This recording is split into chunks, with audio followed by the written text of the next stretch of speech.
જય શનેશ્વર. મૂર્તિ મહાત્મય.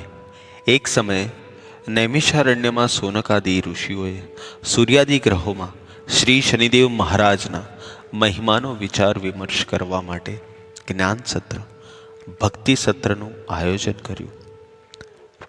પ્રથમ ઋષિઓએ નમસ્કાર કરી પરમ વંદનીય સુતજી પુરાણીને પ્રશ્ન કર્યો, હે સુતજી, આપ સમસ્ત પુરાણ સર્વે શાસ્ત્રોના જ્ઞાતા છો. આપ અમને કલિયુગમાં જીવોના કલ્યાણ માટે પ્રત્યક્ષ ગ્રહોના મહાત્મ્યના જ્ઞાનથી સૂર્ય તથા વિશેષ કરીને શનિદેવનું મહાત્મ્ય શું છે તે જણાવવાની કૃપા કરો.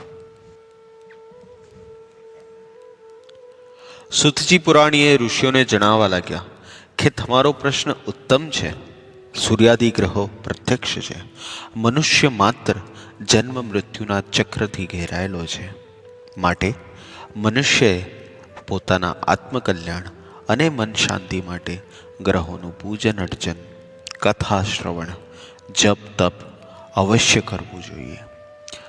પૌરાણિક સમયે કૈલાસ પર્વત ઉપર શ્રી ગણેશજીનો જન્મ મહોત્સવ ઉજવાઈ રહ્યો હતો.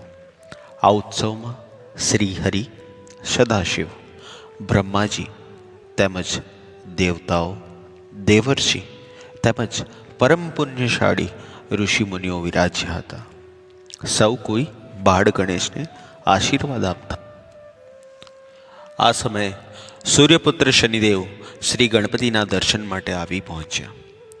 તેઓએ નકમસ્તક, બંધ નેત્રે શ્રી હરિ, સદાશિવ, અન્ય ઋષિમુનિઓ, અન્ય દેવી દેવતાઓના નમ્રતાપૂર્વક વંદન કર્યા. ગણપતિના દર્શન કરવા ગયા.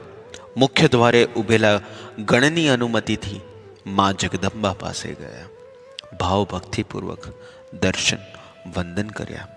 માએ દર્શન વંદનનો સ્વીકાર કરી કુશળ પૂછ્યા. તત્પશ્ચાત આશીર્વાદ આપ્યા.